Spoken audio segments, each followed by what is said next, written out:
Hello, firewood cutters. A lot of you that burn wood have probably got into the situation where you don't have enough dried wood in the winter and you can't season wood overnight. But one thing you can do, if you can find a good snag, a solid snag that's been out here a while, you can probably get dry wood out of that. I've got where I really like old black oaks. We've got a black oak that's died, been standing a few years. These things are mostly dry, and the wood that still has moisture will dry real quick once you break it open. And we've got one here, a real nice one that's pounded on it. It's fairly solid. What you really got to watch with these snags is they will kill you because they're brittle.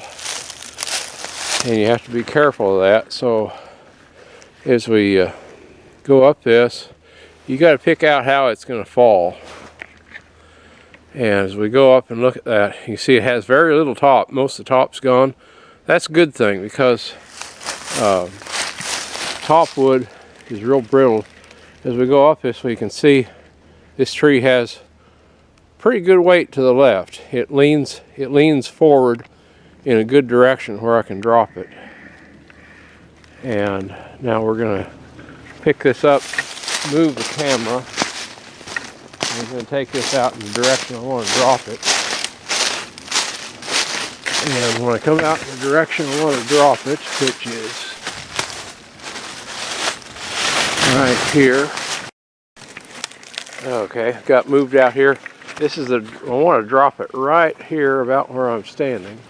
And I'm going to adjust my tripod here. Okay. We're looking at, you can see the fungus growing on the side of that tree. That's the tree we're going to drop. And as I roll the camera up, you can see it's got just a little bit of side lean to the right. Not much, maybe a foot or just a little more than that. Not much. Not enough side lean to worry about. If you have much side lean on a snag, you're not going to hold against it at all. But it's got a limb out to that side away from the lean. I think it's going to balance okay. So we're going to make our cuts fairly quickly. These snags are brittle, and we'll make the cuts and stop real quick and discuss them, and try not to let the tree get away while we do that. And I'm going to turn this off for a second and readjust my tripod and get right down where you can see the cuts being made. Okay, here we are back at the tree. Tripod set up. And let me see. Gotta find my cider tree. Okay. We're wanting the tree to go right the way I'm pointing that saw. And of course you've got the line on top here for your sight. We got a good flat face here. I hardly have to cut into it at all. We'll cut in here and make our front cut, and then we'll punch through and leave a hinge, and then because it has that nice forward weight, we can cut right out the back and it should fall right down. So we're going to get after it here.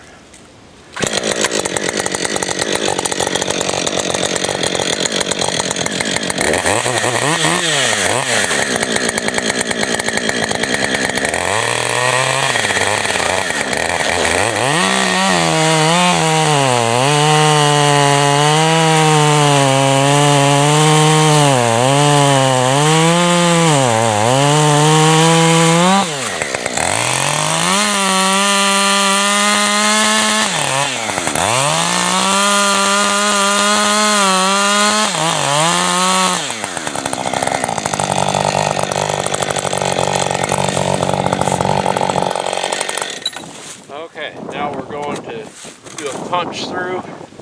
I'll do it from this side. It will come out over here. I'll hook my dogs in and you'll see me swing the blade out toward the hinge.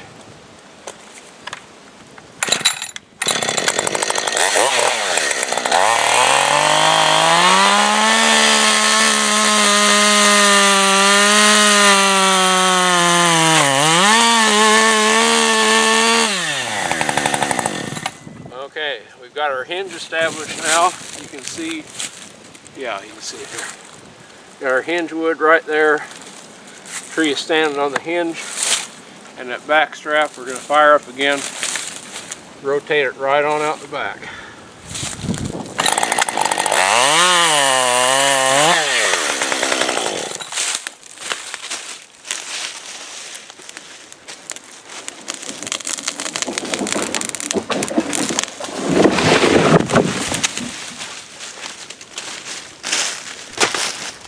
Okay, let me pick this up.